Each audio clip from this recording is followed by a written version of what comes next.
inspires you when it comes to the Dalai Lama and your interactions with him? His influence is way beyond just Tibet. His influence is universal. When I was able to meet His Holiness for the first time, I was struck really by how simple and normal he was. He would not be reborn in a Chinese-controlled area if it was not free. He would be born in a free place, but this is completely up to the Tibetan people. It has nothing to do with the Chinese. Right and wrong is so clear. How could you not speak about what's happening and speak with a clear voice?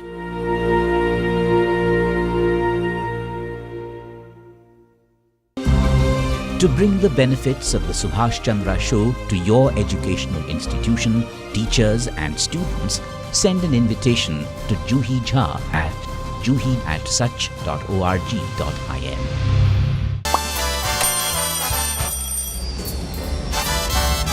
Vielleicht nur als 5%.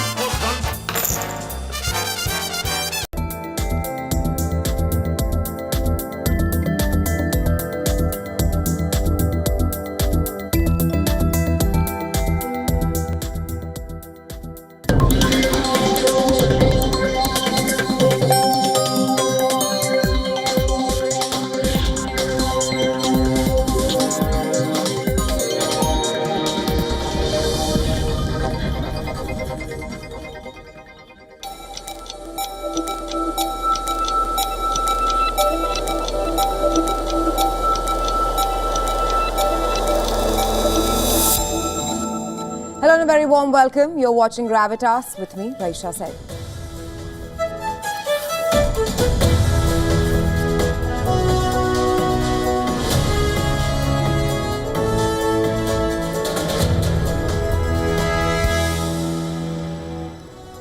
On the show tonight, we will tell you how, as Russia unveils its newest nuclear-powered submarine cruiser, Ukraine, on the other hand, is begging for Patriots as it suffers massive losses on the battlefield.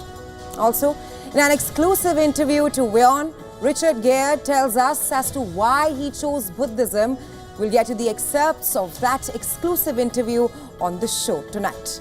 From West Asia, we will tell you, as US abandons Gaza, the question being, will Israel decide the fate of the Palestinian territory? And all this comes at a time when the humanitarian crisis in Gaza is growing worse by the day. All that and a lot more lined up for you on the show tonight. Let's get you started.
Putin is touting Russia's naval nuclear prowess as Ukraine self-implodes. That's a big story tonight.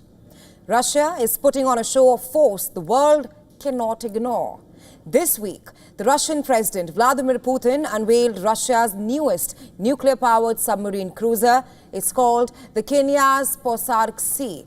It's a part of Russia's Bore A class, armed with Bulava ballistic missiles, advanced torpedoes and stealth systems that make it nearly invisible under sea. Putin called it the backbone of Russia's naval nuclear forces, and he says 6 more nuclear submarines will join the fleet by 2030.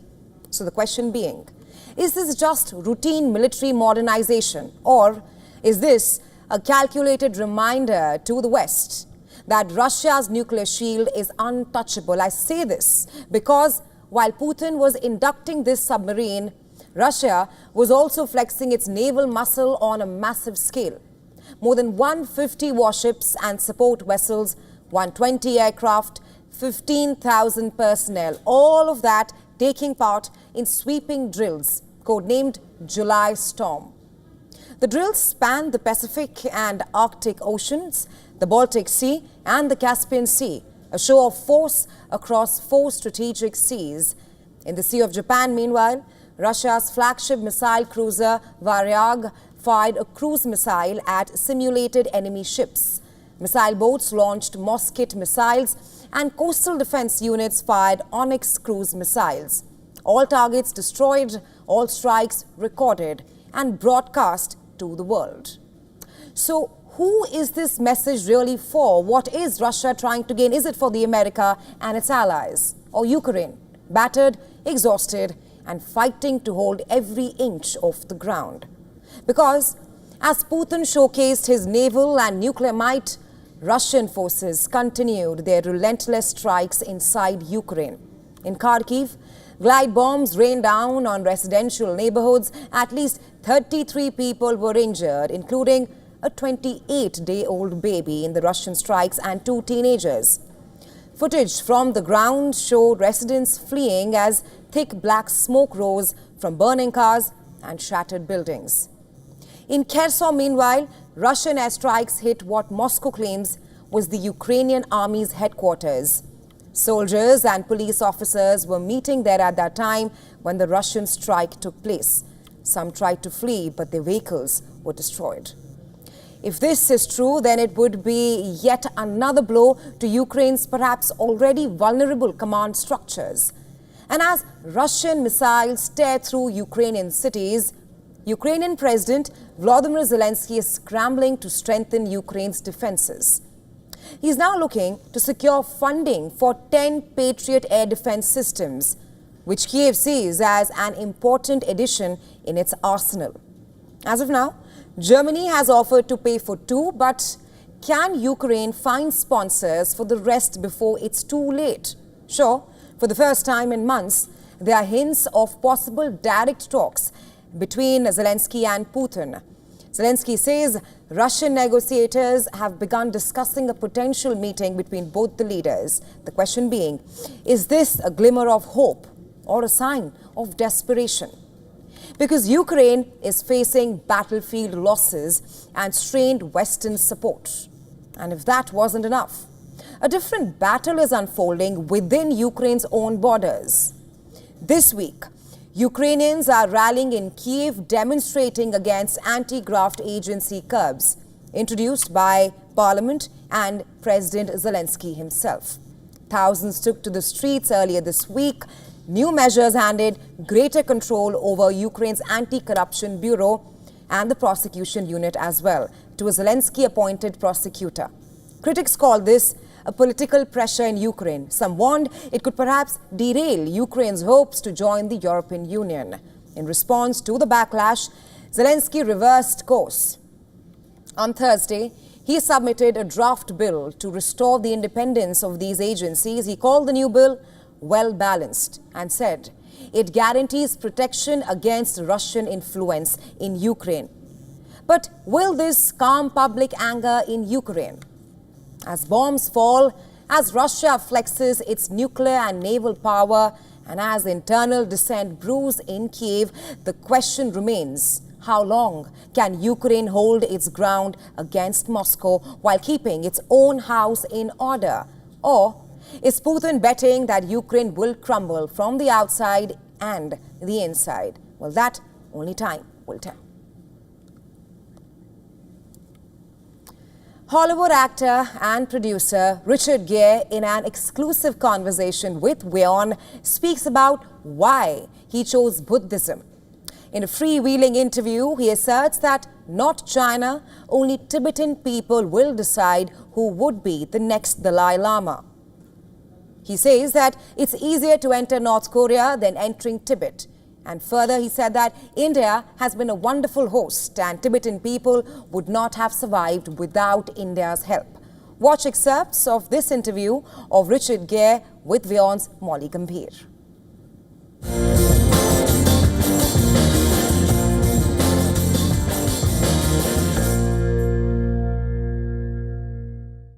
what drew you towards Buddhism and advocating for Tibetan culture and human rights? We are told the conceptual frameworks of our world and our emotional world, and even like what we are. Who am I? What am I? What is this all about? Is that my internal experience of that, my innate experience of that, was not fitting the external description. And so I explored different ways of looking at my mind, at the universe, at the world of emotions, the world of suffering. And Buddhism was something that really touched me quite deeply. What are your thoughts on the Dalai Lama's legacy and his potential succession, considering China's attempts to influence the process? Dalai Lama is a bodhisattva. He's going to come back no matter what. His mission in being is to help other beings. Again, he would not be reborn in a Chinese-controlled area if it was not free. He would be born in a free place, and he would be born with the traditional signs and guardrails. And the Ganden Photang, which is the close people around him, would be empowered to decide who is the next incarnation when he's discovered as a boy. So over the last 10, 15 years, people have been begging him within the Tibetan culture and outside of Tibetan culture to continue. So he was able to say at the time of this 90th birthday that he's heard from people, and it's become clear that the institution is still desired and wanted by the Tibetan people, so he would continue. So he will come back as the Dalai Lama, and that institution will be there to help people going forward. But this is completely up to the Tibetan people. It has nothing to do with the Chinese. Tell us more about the measures that you have taken for the preservation of Tibetan culture and human rights as inspired by the Dalai Lama's teachings. Well, I'm deeply proud of being able to help publish books of important Buddhist books that I've been able to sponsor. I look back at all the things that I have done. I'm really pleased that I can use my voice on their behalf and highlight the human rights abuses, highlight the reality of what's going on. Much of what ICT does is give truth through our own research and our own sources of information to the world, because Tibet is completely locked up right now. My journalist friends, it's much easier to get into North Korea than it is to get into Tibet and report on what's going there. So this is a martial state. This is a place where essentially the Tibetan population is continually being abused. His Holiness is a child of Nalanda, the greatest university of its time, maybe the greatest university of all times. But Tibetan form of Buddhism and the culture that arose out of that came from Nalanda, came from India. The Indian government, the Indian people have been incredible hosts to the Tibetans in exile. And I have no doubt they wouldn't have survived or succeeded without the help of the Indian people. So I really want to thank you all for that.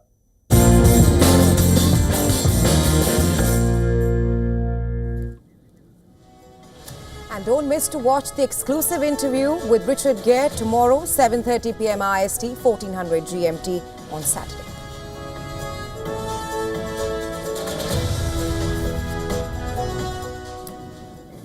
Well, India and the US are joining hands for one of the most powerful Earth observation missions ever. The NASA-ISRO satellite named Dinosaur is all set to blast off from Andhra Pradesh Sriharikota next Wednesday. Designed to provide high-resolution data of the Earth's surface, the satellite is poised to monitor earthquakes, landslides, ice sheets, and even crop health from space. Our next report tells you how this satellite will transform the way we understand our planet. Take a look.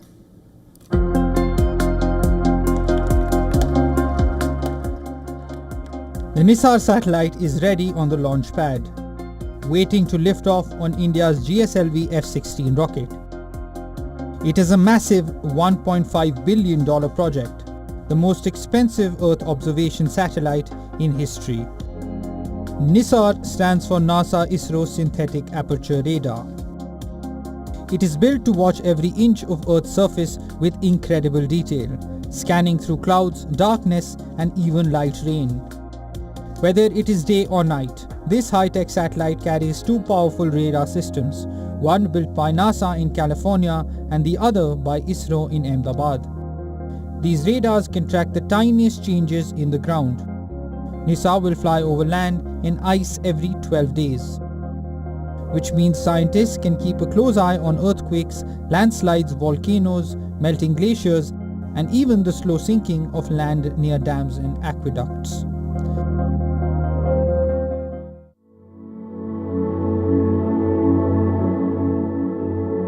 The satellite is expected to deliver the most detailed images of Antarctica we have ever seen. Researchers will track how fast ice sheets move and how climate change is reshaping frozen landscapes. But that's not all. This satellite also watches over forests and farms. One radar can peek through thick forests, while the other keeps an eye on crops. Together, they will help scientists understand deforestation, water levels in wetlands, frozen grounds in popular areas, and crop growth. Every day, NISAR will collect around 80 terabytes of data. To put this into perspective, that's like downloading 20 million songs. All of this data will go straight to the cloud and be free for anyone to use. NISAR has been assembled in India using parts from both countries. Now, after months of fine-tuning, the satellite is ready to go. This marks the first time NASA and ISRO have built a satellite together, and it is a major step for global space science. With NISAR in orbit, governments and scientists will get early warnings about disasters, track environmental changes, and protect lives. Space is not just about rockets and planets anymore. It's about watching over Earth like never before. Bureau Report, WION, World is One.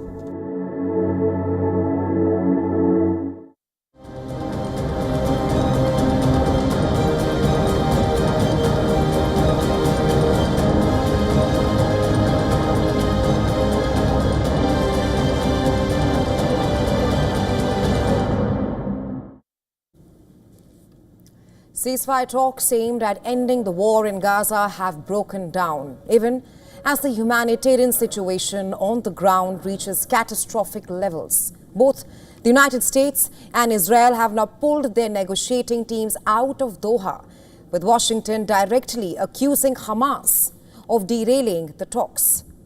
Well, U.S. envoy Steve Witkoff said that American officials have returned from Qatar for further consultations, citing Hamas's alleged unwillingness to move towards an agreement. U.S. President Donald Trump asserted the same. Take a listen. Hamas didn't really want to make a deal. I think they want to die, and it's very, very bad. And it got to be to a point where you're going to have to finish the job. They really, they asked for things. Don't forget, we got a lot of hostages out. So now we're down to the final hostages, and they know what happens after you get the final hostages. And basically, because of that, they really didn't want to make a deal. I saw that. So they pulled out, and they're going to have to fight, and they're going to have to clean it up. You're going to have to get rid of it. Well, Hamas rejected this accusation and expressed surprise at the decision. The group claims it remains committed to finding common ground and moving ahead with negotiations. Despite weeks of intense mediation by Qatar and Egypt, the talks have failed to bridge these critical divides. Israeli Prime Minister Benjamin Netanyahu said that while Israel still supports the idea of a truce, Hamas is standing in the way. He warned that Israel's flexibility at the negotiating table should not be mistaken for any kind of weakness. We are working to get another deal to release our hostages, but if Hamas perceives our willingness to reach a deal as a weakness, as an opportunity to dictate lines of defeat that will endanger Israel, it is greatly mistaken. Hamas also released a statement earlier today stating that it remains open to talks and wants to overcome the remaining hurdles to reach a permanent ceasefire. Now, the Doha negotiations had been underway for more than 2 weeks before they collapsed. Mediators from Qatar and Egypt had been working to push both the sides towards a breakthrough. But the gap between them and their demands reportedly are proven too wide to close. And the negotiations collapse. It comes at a time when the humanitarian crisis in Gaza is growing worse by the day.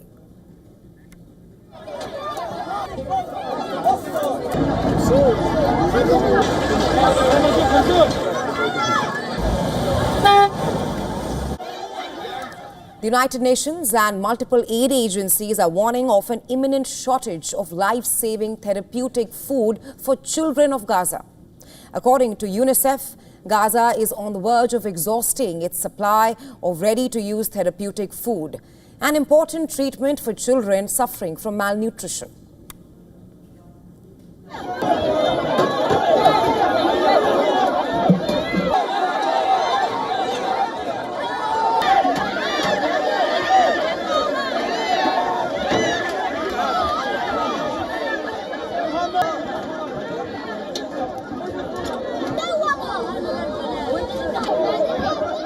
Well, the agency expects stocks to run out by mid-August unless new shipments arrive soon in Gaza. UNICEF says it has enough food left for just 3,000 children. But in the first half of July alone, more than 5,000 children in Gaza required emergency nutrition treatment. And the toll in Gaza continues to worsen as we speak. Gaza's health ministry reports that at least 122 Palestinians, that's the number, who have died of hunger. Majority of them are children. The UN's Palestinian Refugee Agency, UNRWA, said that 1 in 5 children in Gaza City, they are now malnourished, and the numbers continue to rise.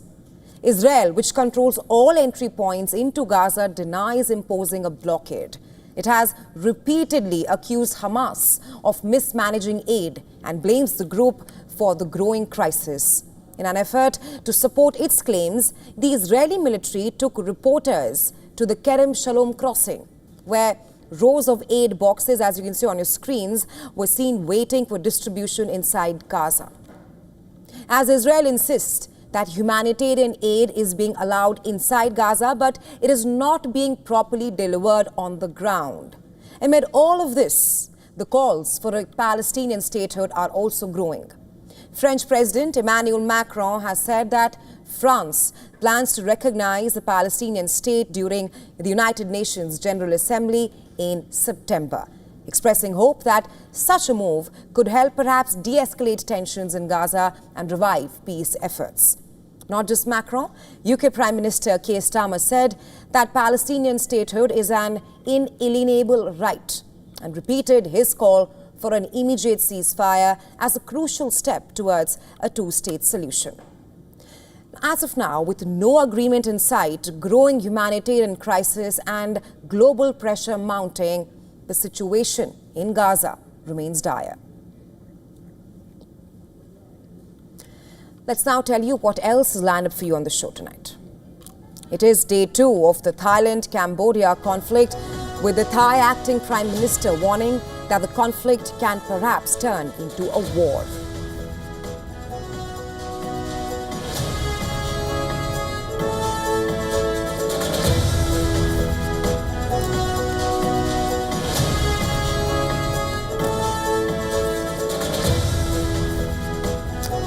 We will tell you why China's kindergarten system is collapsing, forcing tens and thousands of preschools to shut down.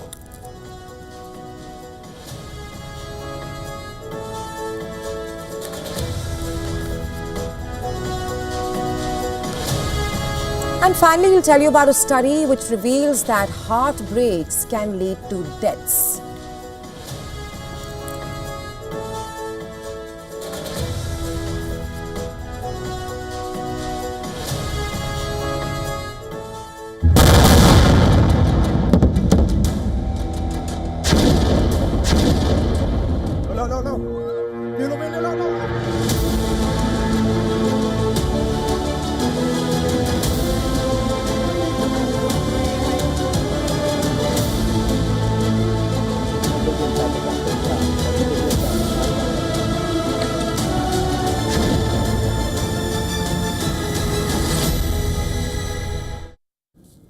All right, Thailand and Cambodia exchanged heavy artillery fire for a second day. The worst fighting in over a decade, which has now intensified and spread to new areas. This despite global calls for a ceasefire. At least 16 people have been killed and tens of thousands have been displaced in the escalating border conflict.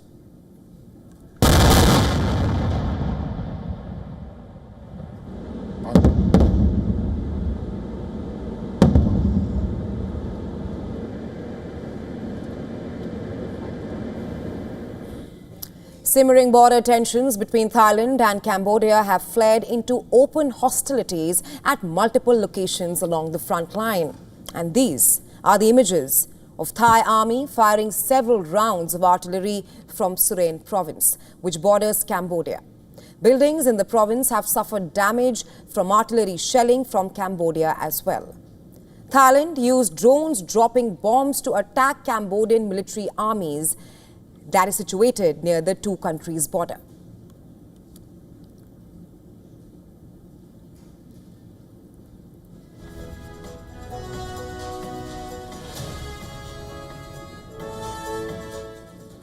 Cambodian army fired rockets into Thailand as tensions flared up between both the countries.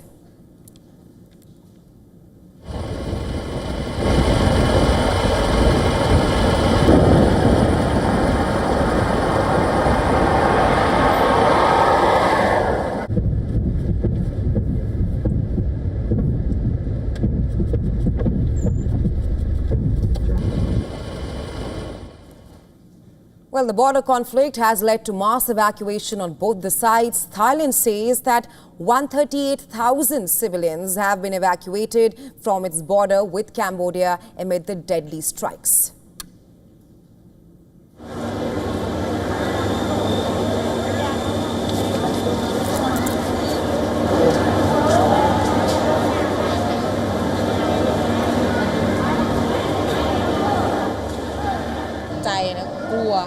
I was shocked and afraid. I was panicking in the back of the car. I was shocked, so hard to describe. It's hard to explain how I felt during the evacuation. When there was a loud noise, I was worried where it would land, and will it hit me? Well, people are forced to take shelter in temples, gymnasium along the border areas in Cambodia as deadly strikes kept civilians on the edge. Cambodian government has provided no details on the number of casualties or evacuations so far.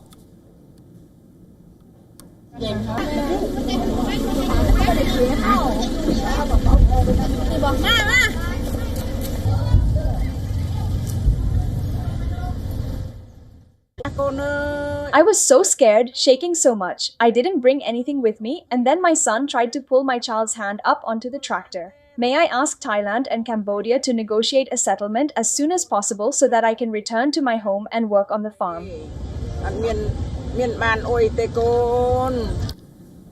Well, both the sides are blaming each other for starting the conflict. Cambodia alleges that Thailand used cluster munitions. It's a controversial and widely condemned ordinance.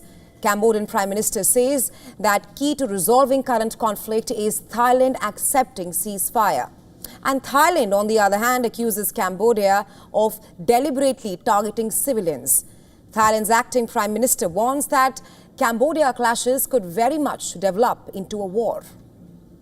At this time, the country needs national unity. The events that have occurred involve invasion, encroachment, and harm to the lives of our people.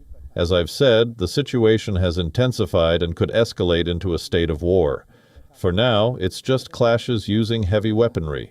We are diligently defending our territory to prevent further incursions and fiercely upholding our national sovereignty. The Army leadership understands this shared intent, and we have conveyed this understanding to all branches of the armed forces. In fact, Thailand has rejected mediation efforts from third countries to end the ongoing conflict with Cambodia. It has insisted that Phnom Penh cease attacks and resolve the situation only through bilateral talks. But it says it's open to Malaysia mediating the talks between Thailand and Cambodia. Well, we stand by our position that bilateral mechanism is the best way out. This is a confrontation and between the two countries. Our doors are still open, but first of all, before anything, the cessation of violence, the Cambodian side must stop.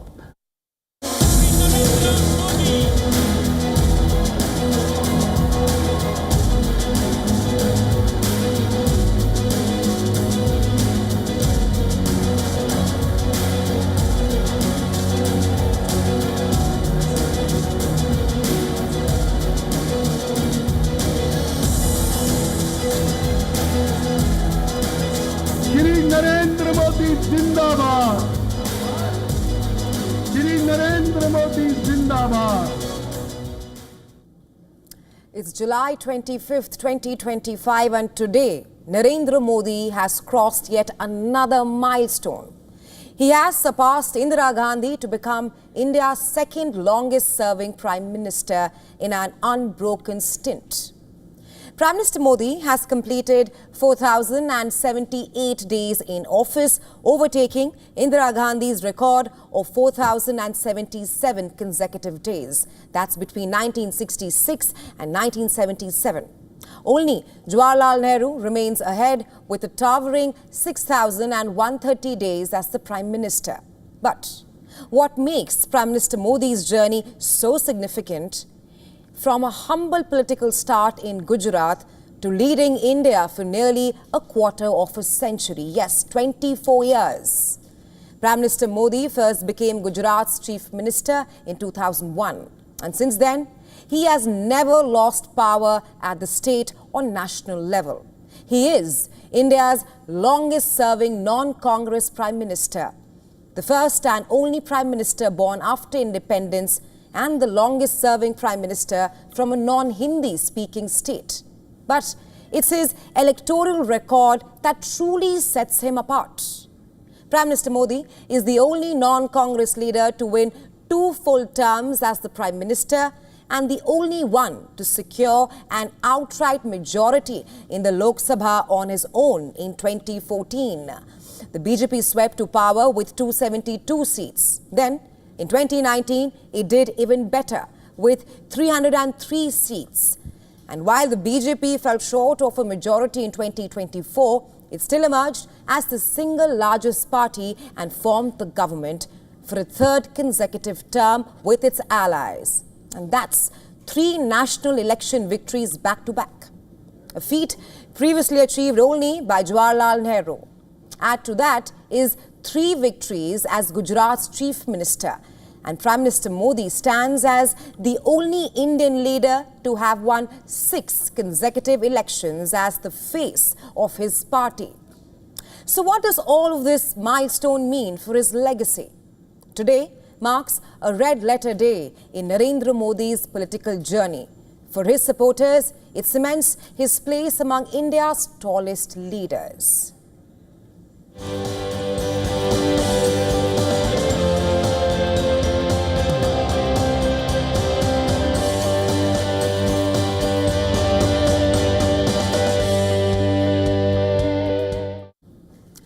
Well, China is witnessing a sharp decline in its kindergarten system, driven by an ongoing collapse in birth rates. In just 4 years, the country has shut down more than 40,000 kindergartens. That's more than a quarter of all kindergartens in China. A direct reflection of the country's existing demographic landscape. Official figures from China's Ministry of Education show that the number of children enrolled in kindergartens has plunged by over 12 million, and that's between 2020 and 2024. Back in 2020, enrollment stood at more than 48 million, and today that number has dropped to just under 36 million. The number of functioning kindergartens has also taken a major hit. From a high of nearly 295,000 in 2021, that figure has now fallen to about 253,000. That's a drop of more than 13% in China. According to reports, China's broader population decline, fueled by decades of the one-child policy, is now making its impact felt across the education sector.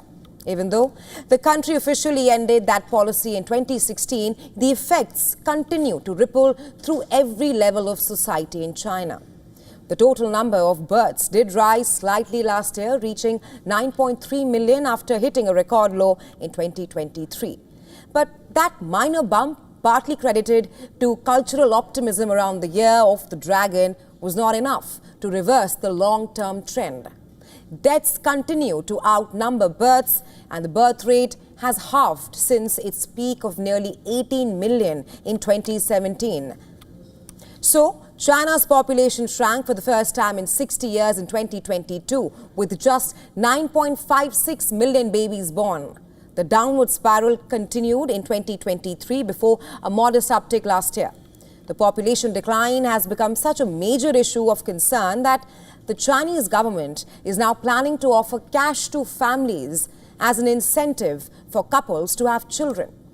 The government is reportedly providing $640 a year for each child born on or after January 1st, 2025. That's until they turn 3 under nationwide initiative.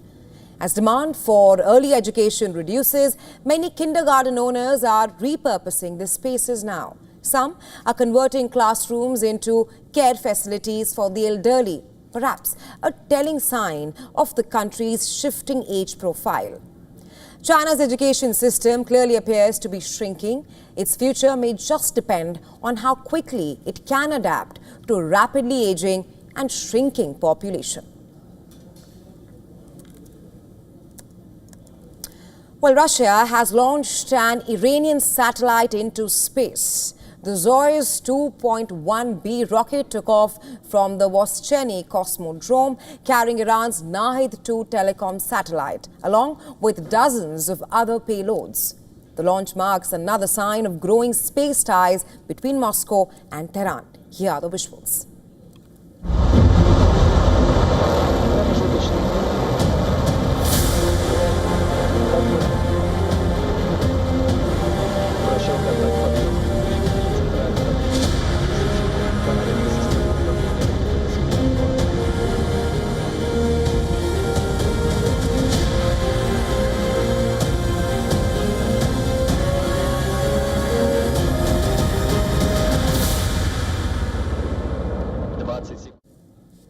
Well, Iran held high-level nuclear talks with European powers, UK, Germany and France in Istanbul today. The talks mark the first such face-to-face meeting since Israel and the US bombed Iran's nuclear sites last month. Now, before the meeting, Iran pushed back on suggestions of extending the United Nations resolutions that ratifies a 2015 deal nearing expiry that was designed to curb Iran's nuclear program. Delegations from France, Britain and Germany met Iranian counterparts for about 4 hours at Iran's consulate for talks. The UN nuclear watchdog says that the talks could provide an opening to resume inspections in Iran. Meanwhile, Iranian Deputy Foreign Minister said that both the sides have put forth specific ideas on sanctions relief and the nuclear issue, and that consultations on the matter will continue. The European countries, along with China and Russia, are the remaining parties to the 2015 deal. The US had rather withdrew from it in 2018, which lifted sanctions on Iran in return for restrictions on its nuclear program. A deadline of October 18th is fast approaching right now. That's when the resolution governing that deal expires. But the Europeans want nuclear commitment from Iran right now. Iran would need to make commitments on key issues, including eventual talks with Washington, full cooperation with IAEA, and accounting for 400 kg of near-weapons-grade, highly enriched uranium, whose whereabouts are still unknown since last month's strikes. The US has held 5 rounds of talks with Iran prior to its airstrikes in June. The US carried out its own strikes on June 22nd, targeting Iranian nuclear sites at Fordo, Isfahan and Natanz. The attacks took place after President Donald Trump said that Iran had obliterated the program, and Israel claimed that Iran is aimed at acquiring a nuclear bomb. But Iran denies seeking a nuclear weapon and says its nuclear program is meant solely for civilian purposes.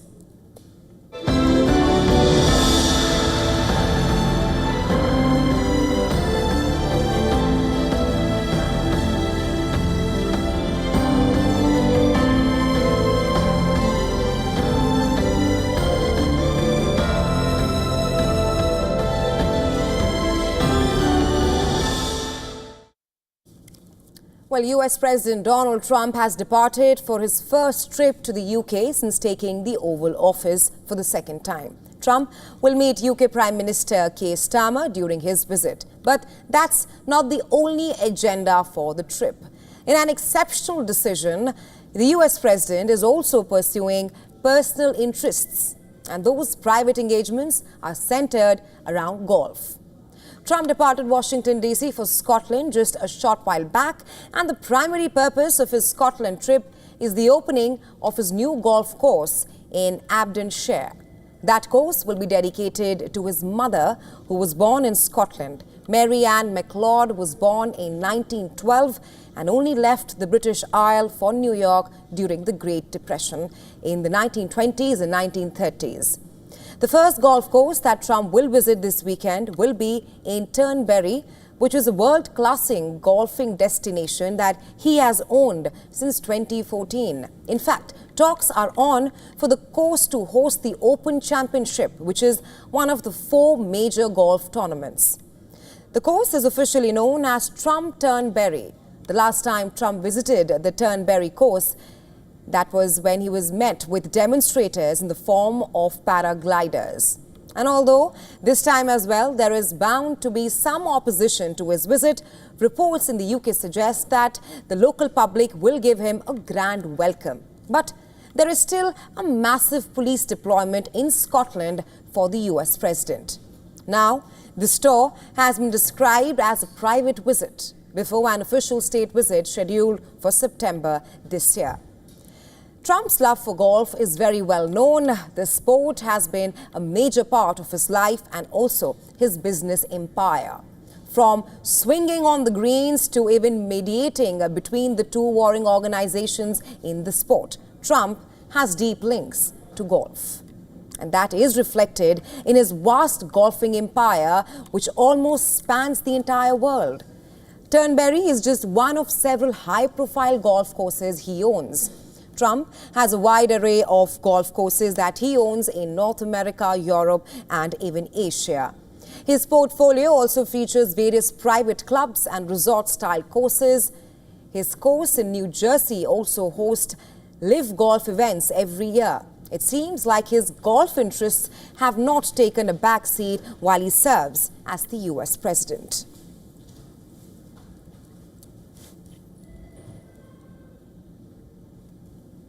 Well, Japan is facing a new terror.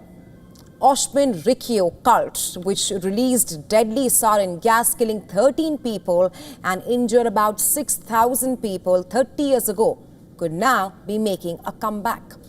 The son of the cult leader is now the head of a successor group. Our next story has all the details.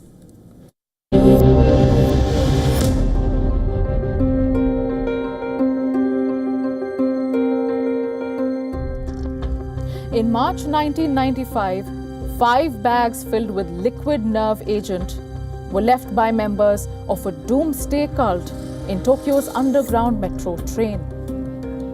The passengers first felt a burning sensation in their eyes.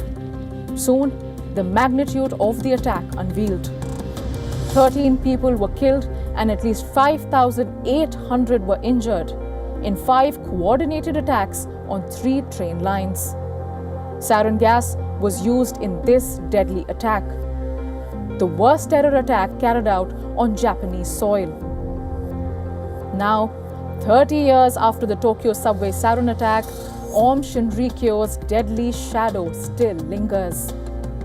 One of the world's most notorious doomsday cult. It splintered, but its secrets didn't vanish. Now, reports emerge of how children raised within its compounds are still haunted to date. Beneath Japan's polished streets, the ghost of Aum Shinrikyo endures. its ideology not vanquished, just mutated. The real horror was how a modern, orderly society could nurture such fanaticism at its fringes. You might expect time and justice to erase such darkness. Shokyo Asahara, the cult's deranged founder, was executed alongside top lieutenants in 2018. Now, the son of one of the founders is leading Aleph, the cult's primary successor group. Recently, the Japanese Justice Minister also called for caution. Kaisuke Suzuki warns that the successor groups could indulge in indiscriminate mass murder. A statement from a senior Japanese minister shows the gravity of the situation in Japan. The sect was stripped of its official status, bankrupted and vilified nationwide. Yet even today, Aum Shinrikyo's serpentine ideology persists, rebranded, fragmented, but never quite extinguished. Children once locked away in cult compounds now battle trauma and displacement, shunned in schools and neighborhoods long after their escape. Many spend formative years malnourished. Each splinter group claims change. Yet surveillance reports show persistent veneration of Ashara, coded language and clandestine training unchanged for decades. According to reports in Japanese media, the cult's current membership is estimated to be less than 1,000 people. At the time of the Tokyo subway attack, the group claimed to have 9,000 members in Japan alone, and as many as 40,000 worldwide. 30 years on, the question is not whether Aum Shinrikyo exists. It's whether Japan has learnt that some ideologies, once unleashed, become immortal.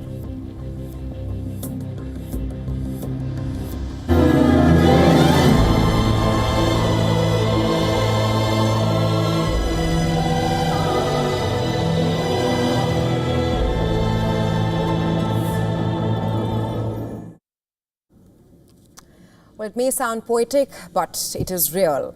Scientists now confirm that an emotional blow can lead to a deadly condition and in worst case scenarios, even your death. Researchers identified 5 grief trajectories after bereavement, and the worst affected were more likely to die within a span of 10 years. The condition, medically known as a broken heart syndrome. It's triggered by extreme emotional or physical stress, such as the death of a loved one, financial shock, severe illness.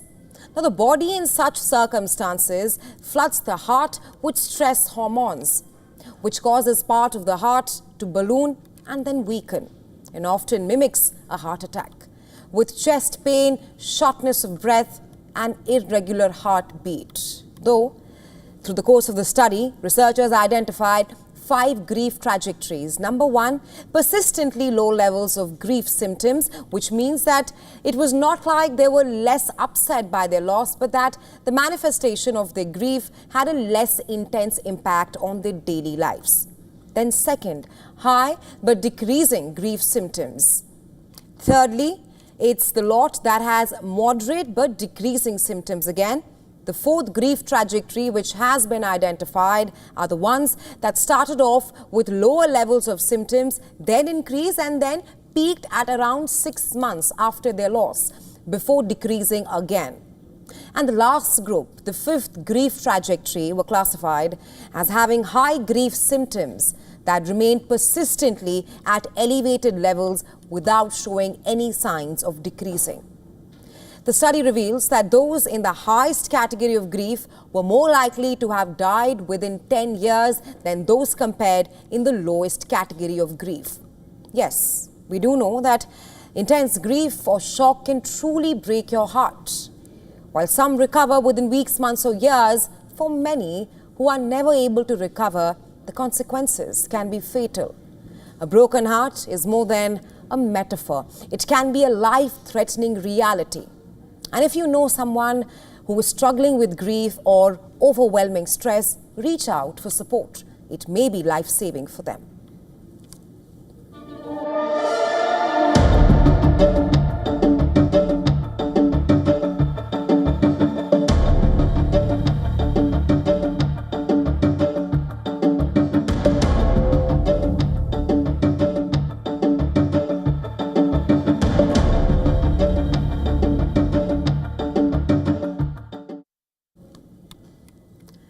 A new warning from the world of science, and it's not one that hits close to home, quite literally. A major study from the University of Cambridge has found that long-term exposure to air pollution may majorly raise the risk of developing dementia.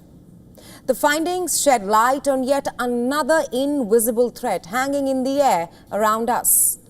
The report, put together by researchers at the Medical Research Council's Epidemiology Unit at the University of Cambridge, involved a systematic review of 51 studies, and then it drew data from more than 29 million participants who had been exposed to air pollution for at least a year.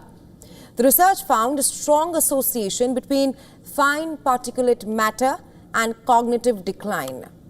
The research found association between three types of air pollutant and dementia. The three main culprits are: number one, tiny particles from car exhaust, nitrogen dioxide from vehicles and power plants, and black carbon from diesel engines.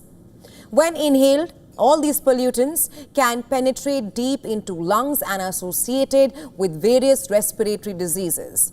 The study also found that a rise of 10 micrograms per cubic meter of PM 2.5, which refers to the particulate matter that has a diameter of 2.5 micrometers or less, was linked to 17% of increase in dementia risk. Scientists explain that all these pollutants can reach the brain through lungs or even through the nose. Once inside, they may trigger neuroinflammation and damage the blood vessels, further increasing cognitive decline and contribute to Alzheimer's and vascular dementia. According to the latest World Air Quality Report 2024 released by IQ Air, it ranks India as the 5th most polluted country globally, with 13 of the world's 20 most polluted cities located in India. In India, the combination of high pollution and aging population leads to a predicted near tripling of dementia cases by 2050. Dementia currently affects around 57 million people worldwide, with predictions rising to 150 million by 2050. Experts warn that tackling air pollution could be an important strategy in slowing this growing concern. At a time when movie-going is increasingly becoming more and more expensive, cinema chains are coming up with ideas to entice moviegoers to visit the cinema hall, especially in Tier 2 and 3 cities where sign lovers have often expressed disappointment over the increasing ticket prices.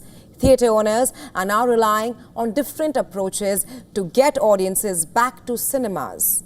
One of India's cinema chains, Mirage Cinemas, has rolled out a campaign, Youth Movie Munch.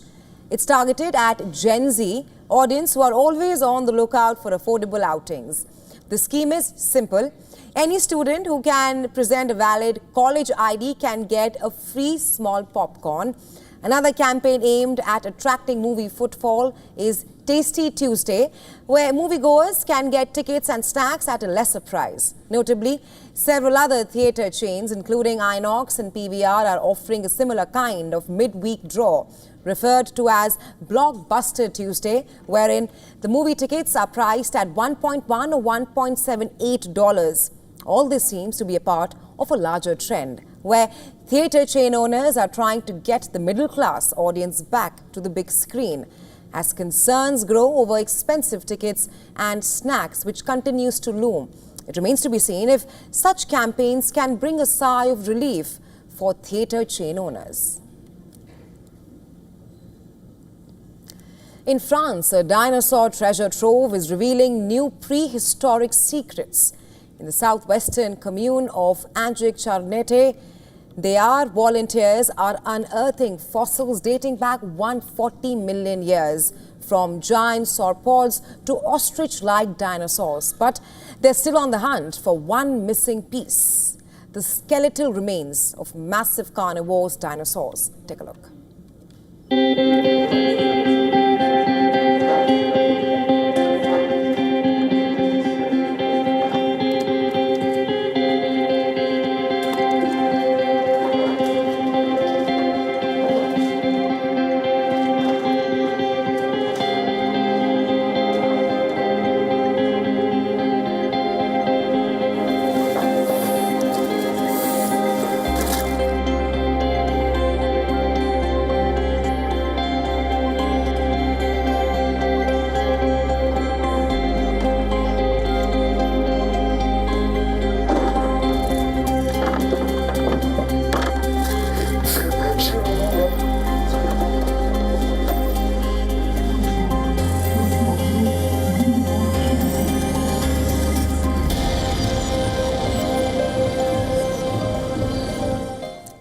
that, we slip into a very short break. Thanks very much for staying with us. You are watching Beyond World is One. Stay tuned.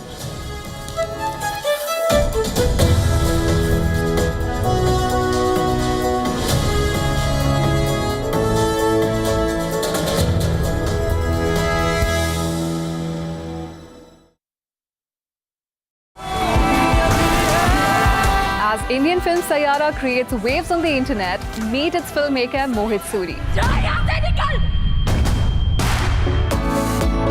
Find out why silk scarves are back in trend. And know all about the Ramayana adaptations in cinema. All this and much more on Beyond at These Times.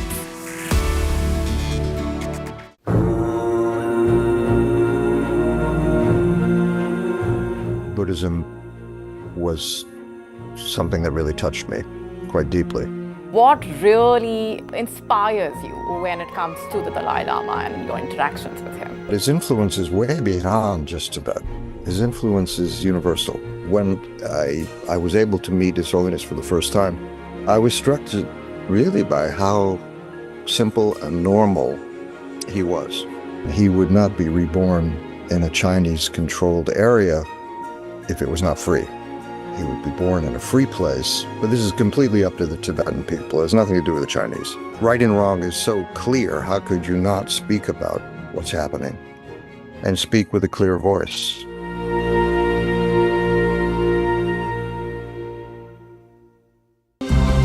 To bring the benefits of the Subhash Chandra Show to your educational institution, teachers and students, send an invitation to Juhi Jha at juhi@such.org.in. The Earth is sending distress signals. Wildfires, droughts, and melting glaciers. Can we reverse the damage? Explore the harrowing effects of climate change. It's a wake-up call. Global emergency. Climate Tracker on WION World is One. WION, India's global voice, the channel that brings you the biggest stories from across the world through India's lens. Now available in more than 190 countries worldwide, because we believe that the world is one. Watch us in Africa, Europe, USA and Canada, South America, Asia Pacific, Middle East and North African regions. Also available on these digital platforms across the world. WION, World is One. From the bustling trading floors of Wall Street to the vibrant exchanges of Asian stock markets, WION breaks it down for you to make sense of what's happening, as we reveal the key factors behind events, strategic battles, and the game-changing business decisions that shape the world. We bring you all of this and more on World Business Watch.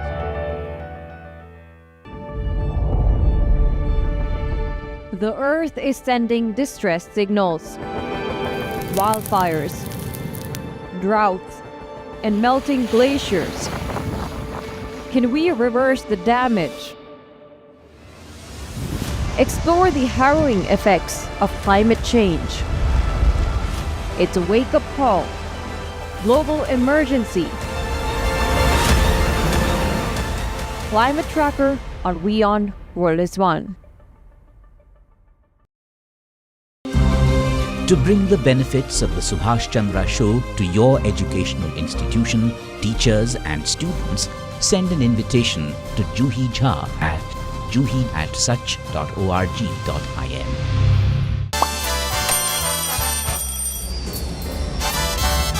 Vielleicht nur